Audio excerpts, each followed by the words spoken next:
Dear students, मैं Prabhat Chauhan, the lecturer of electronics department in RBS polytechnic college Agra.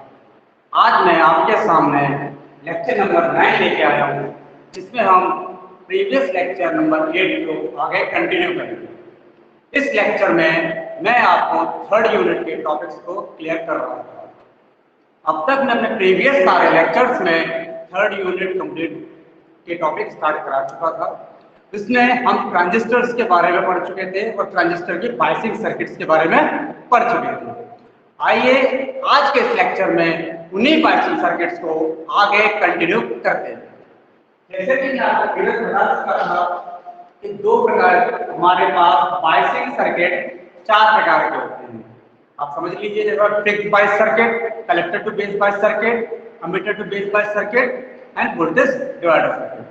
तो मैं आपको दो बायसिंग सर्किट की कंफर्म कर चुका था, उसके फॉर्मूले ड्राइव बता चुका था। अब यहाँ पर हम थर्ड बायसिंग सर्किट को स्टडी करते हैं। आइए, थर्ड है आपका emitter to base, emitter to base या इसको सेल्फ बायस भी कहते हैं।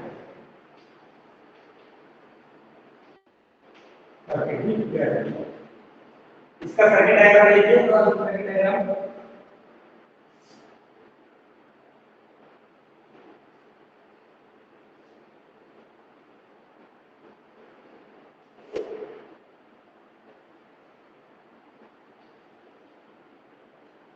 बिल्कुल मिलता जुलता है फिक्स्ड बायस सर्किट से। यहाँ पर ये आरसी रेजिस्टेंस है, ये आरबी रेजिस्टेंस है। हम क्या करते थे, फिक्स्ड बायस में एमीटर टर्मिनल पे कोई रेजिस्टेंस नहीं लगाया जाता, लेकिन यहाँ पर इस बायसिंग सर्किट में हम एमीटर टर्मिनल पर भी रेजिस्टेंस लगाएंगे। ऑपरेशन काउंट करेंगे। तो ये जो सर्किट हमारा बनके तैयार हुआ, ये आपका emitter to base bias circuit तैयार हुआ। यहाँ से हमें आउटपुट मिलेगा। यहाँ पर हमारी करंट बेस करंट हो गई, यहाँ पर एक हमारी कलेक्टर करंट हो गई, और यहाँ पर एक हमारी एमीटर करंट हो गई। ठीक है, बिल्कुल प्रीवियस सर्किट की तरह ही हम इसको यूज करेंगे। इस सर्किट का अब हम केवीएल डिफाइन करते हैं एज अ इनपुट साइड पर। अब केवीएल लगाइए इनपुट का, KVL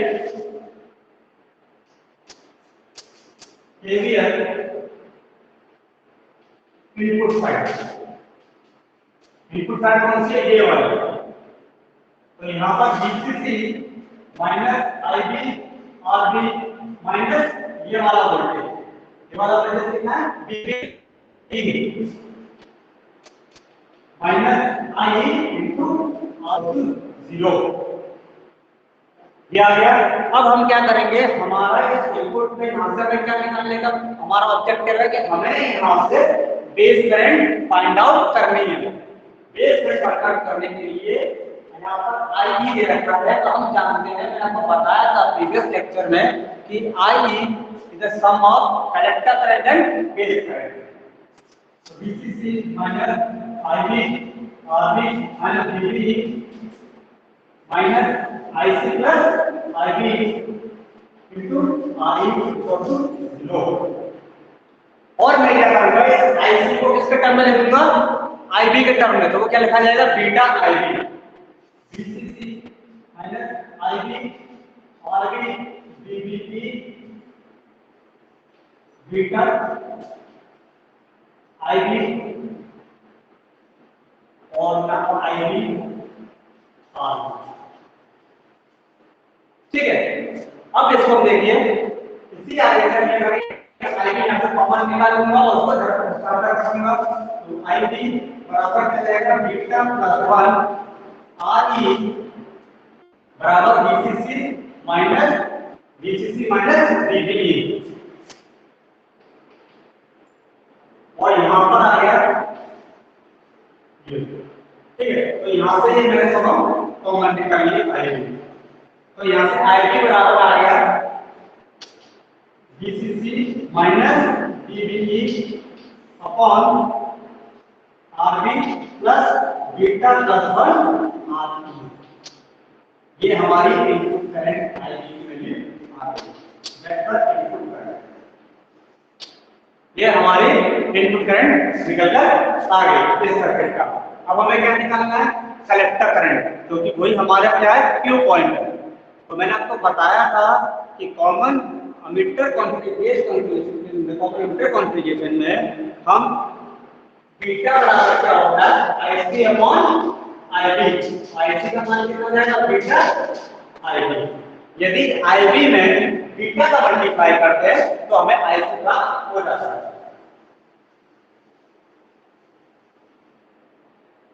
now find out IC निकालने के लिए कि मल्टीप्लाई का बीटा वैल्यू ऑफ IB के साथ IB करंट की वैल्यू के साथ बीटा की वैल्यू का मल्टीप्लाई करते हैं तो हमें आउटपुट करंट प्राप्त हो जाता है।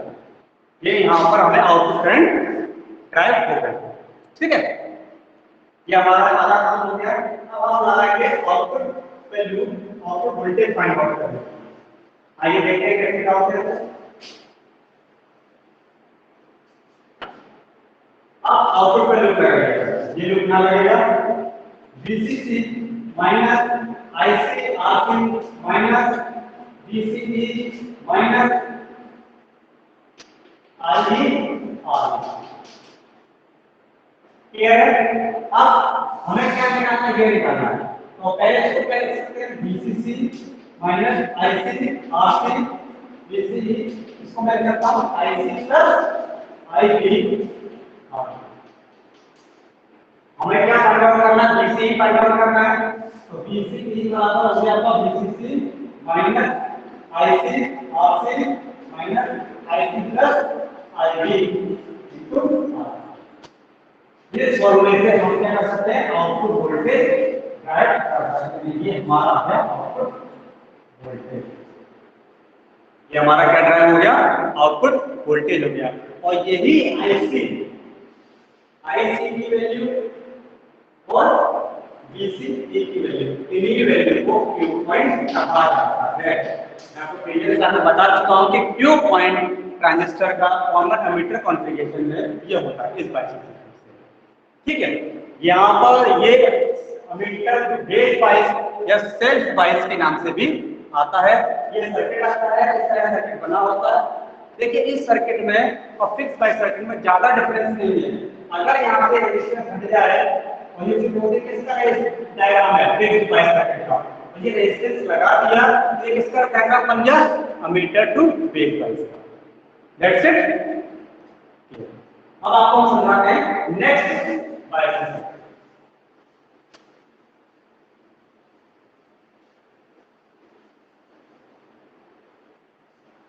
अब जो लास्ट रह गया है जो कि सबसे अच्छा बाइस सर्किट माना जाता है वो हमारा है fourth one is potential pressure product. हम वोल्टेज ही है वोल्टेज डिवाइडर बाइस सर्किट। पोटेंशियल डिवाइडर या वोल्टेज डिवाइडर बाइस सर्किट। इसका सर्किट डायग्राम देखिए। यहां पर मैंने एक भी रेजिस्टेंस किया,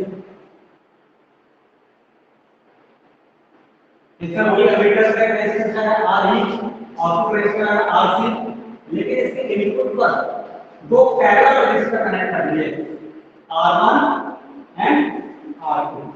इस पॉइंट यानी जो बेस पॉइंट है यहां पर हमने R1 और R2 रेजिस्टेंस को पैरेलल रेजिस्टर कनेक्ट कर दिए जो कि इस पॉइंट पर इनपुट वोल्टेज को डिवाइड करेंगे। क्या करेंगे? वोल्टेज को डिवाइड करेंगे उसका। तो ये हमारा सर्किट डायग्राम हो गया। तो सबसे पहले हम इसमें क्या निकालना है? VTH फाइंड आउट करना है। इससे बोलते हैं इक्विवेलेंट वोल्टेज। इक्विवेलेंट वोल्टेज किस पॉइंट का? Point number A. तो मैंने इसको VTH किया, VTH को VTH से दिखाया। याद रखिए सब फिक्स होता है, ये सप्लाई वोल्टेज है। यहाँ पे डिवाइडर रूल लगाना होगा। क्या लगाना होगा? वोल्टेज डिवाइडर लगेगा।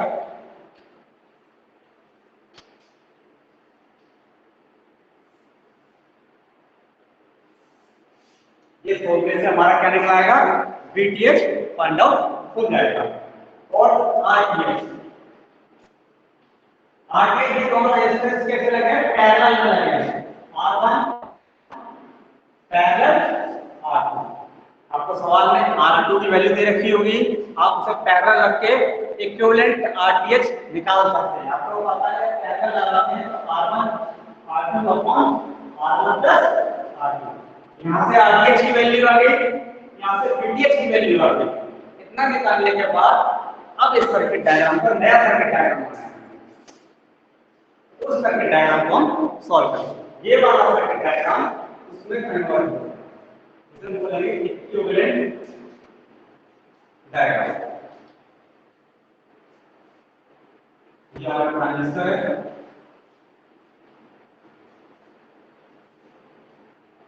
VCC, यहां पर ये RTH,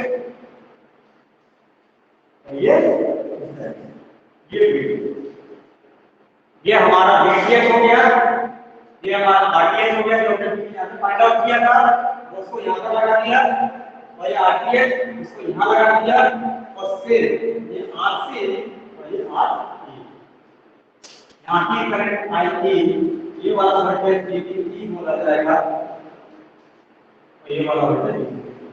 याद रखिए VCC हमेशा सप्लाई होता है, और आपको एग्जाम में पूछा जा सकता है कि VBE का मान कितना होता है, यानी कि सिलिकॉन से यदि ट्रांजिस्टर बने, या ये कह सकते हो आप कि सेमीकंडक्टर मटेरियल यदि सिलिकॉन का यूज करके बनाए गए हैं तो VBE का मान सिलिकॉन के लिए 0.7 रखना होगा, और जर्मेनियम से बनाए गए हैं 0.3 वोल्ट रखना होगा। आपको वो न्यूमेरिकल में दे रखा होगा कि सिलिकॉन से मिलकर बनाया गया है कि जर्मेनियम से बनाया गया, बोल दिया सिलिकॉन का ट्रांजिस्टर है कि जर्मेनियम का ट्रांजिस्टर है। यहाँ पर हम क्या करेंगे, KVL लगाएंगे। अब इस तरीके से हम सॉल्व करेंगे, तो पहले पता लगा कि दो प्रोसेस करने पड़ेंगे। पहला पता लगा कि VTH निकालना है, उसके बाद RTH निकालना है, उसके बाद इस डायग्राम को बनाना है, उसके बाद हम उसको फॉर्मूले ट्राई करेंगे। आइए ट्राई करें। अब हम इनपुट पे लूप लगाएंगे, तो ये वाला लूप लगेगा। इनपुट पे लूप लगाएंगे तो ये वाला लूप लगेगा, VTH minus IB into RTH। यहाँ पर जो वाला करंट कौन सी होगी, IB minus VBE minus RE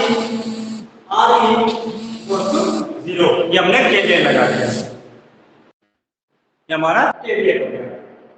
अब हम क्या करेंगे, इस IE को प्रीवियस की तरह तोड़ेंगे IC प्लस IB में, और IC को बीटा IB में तोड़ देंगे। तो डायरेक्टली करता हूं, तो VTH IB RTH VBE, इसको मैं तोड़ दिया IC प्लस IB में, और IC तोड़ दिया बीटा IB में, तो डायरेक्ट हो गया beta plus 1 IB RE equal to 0। यहाँ से क्या किया जाए, यहाँ से क्या किया जाए, इसको हस्तांतर कर दिया, और कॉमन है हमारा RTH plus beta plus 1 RE VTH minus VBE। अब यहाँ से हम क्या निकालेंगे, IB करंट निकालेंगे।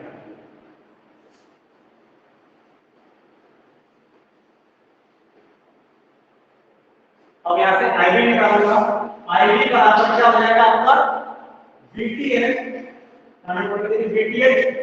Minus VBE upon RTH plus beta plus 1 RE। ये मेरी इनपुट करंट आ गई इस बाइस सर्किट की। आप बिल्कुल सेम ऐसे निकालना होगा, तो हम क्या करेंगे, IB बीटा का मल्टीप्लाई करेंगे।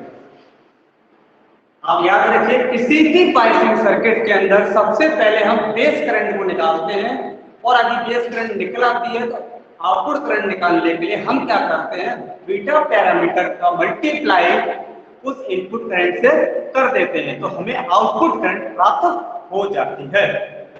तो सबसे पहले क्या करेंगे, बीटा आईवी करंट निकालेंगे और हमें सवाल में बीटा की वैल्यू दे रखी होगी या कोई भी पैरामीटर दे रखा होगा उसका मल्टीप्लाई कर दें तो आउटपुट करंट प्राप्त होगा। अब उसी प्रकार से आउटपुट वोल्टेज निकालेंगे, उसी प्रकार निकालेंगे output voltage. Output voltage circuit देखिए VCC minus IC RC VCB IB RC। देखिए सबकी वैल्यू आपके पास होगी, आप क्या कर सकते हैं, हमें निकालना क्या है, VCB निकालना है। तो VCB बराबर क्या रहेगा, VCC माइनस IC RC का मान होगा आपके पास और इसको हम बोल देंगे beta plus 1 IC plus IB। सभी की वैल्यू रखकर आप यहां से आउटपुट वोल्टेज निकाल सकते हैं और इस बायसिंग सर्किट का ये Q पॉइंट निकल कर आ गया। तो यहां तक आपको समझ में आया कि हमने जो बायसिंग सर्किट पर वो Q पॉइंट को स्टेबल करने के लिए थे। अलग अलग प्रकार के बायसिंग सर्किट यूज किए जाते हैं ट्रांजिस्टर के Q पॉइंट को स्टेबल करने के लिए। ठीक है, अब क्वेश्चन ये आता है कि इन सर्किट्स में से कौन सा सर्किट सबसे अच्छा सर्किट है जिसकी सहायता से हम Q पॉइंट को अधिक समय तक स्टेबल कर सकते हैं। तो इसका आंसर ये है कि सबसे अच्छा जो बायसिंग सर्किट है वो पोटेंशियल डिवाइडर सर्किट है, क्योंकि इसकी स्टेबिलिटी सबसे अधिक आती है। इस वाले सर्किट से जो हमारा Q पॉइंट की स्टेबिलिटी होती है वो सबसे हाईएस्ट होती है, इसीलिए इस बायस सर्किट का हम यूज अधिकतर करते हैं। तो यहाँ पर इस बायस सर्किट को हम यूज करने के लिए अधिकतर Q पॉइंट को ऑपरेट या स्टेबल करने के लिए किया जाता है। अब एग्जाम पॉइंट ऑफ व्यू से कि चारों सर्किट डायग्राम या चारों सर्किट न्यूमेरिकल बेस पर पूछे जा सकते हैं, इनको आपसे न्यूमेरिकल से पूछ सकते हैं। स्टेबिलिटी अगर फैक्टर की बात की जाए तो सबसे बुरा स्टेबिलिटी फैक्टर फिक्स्ड बायस का होता है, उसके बाद इसका अच्छा वाला कंडक्टर बेस का होता है, उसके बाद एमीटर बेस का। सबसे अच्छा जो आपका सबसे अच्छा जो आपका स्टेबिलिटी फैक्टर होता है वो आपका पोटेंशियल डिवाइडर सर्किट का होता है। देखिए आज हमने इस लेक्चर में आपको ट्रांजिस्टर के बायसिंग सर्किट्स के बारे में बताया। यहाँ तक आपका Q पॉइंट ऑपरेटिंग पॉइंट से रिलेटेड टॉपिक हमारा डिस्कस हो चुका है। अब देखिए जो ऑपरेटिंग पॉइंट्स होते हैं यदि वो हमारा स्टेबल हो जाता है तो एक ट्रांजिस्टर एक अच्छे एम्पलीफायर की भांति कार्य करता है, क्योंकि मैंने आपको बताया था कि ट्रांजिस्टर एक एक्टिव डिवाइस है जो कि किसी भी सिग्नल को एम्पलीफाई करता है। तो ट्रांजिस्टर की मेन एप्लीकेशन ये निकल कर आती है कि transistor is a work as a good amplifier. अब एम्पलीफाई वो तभी करेगा जब उसका ऑपरेटिंग पॉइंट स्टेबल होगा। ठीक है, तो हमें कई सारे सर्किट इसीलिए पढ़ाए गए जिससे हम उसके ऑपरेटिंग पॉइंट को स्टेबल कर सकें। तो यहाँ पर हमने ट्रांजिस्टर्स के बारे में डिस्कस कर लिया। अब नेक्स्ट जब भी आपके क्लास में मैं आपके नेक्स्ट लेक्चर आपके सामने लेके आऊंगा वो transistor as a amplifier, single stage amplifier, multi stage amplifier, इस बारे में डिस्कस करेंगे। कितने प्रकार के एम्पलीफायर्स होते हैं, class A, class B, multi stage के एम्पलीफायर, उसमें क्या यूज करते हैं, किस प्रकार से यूज किए जाते हैं। Okay, good day, have a nice day.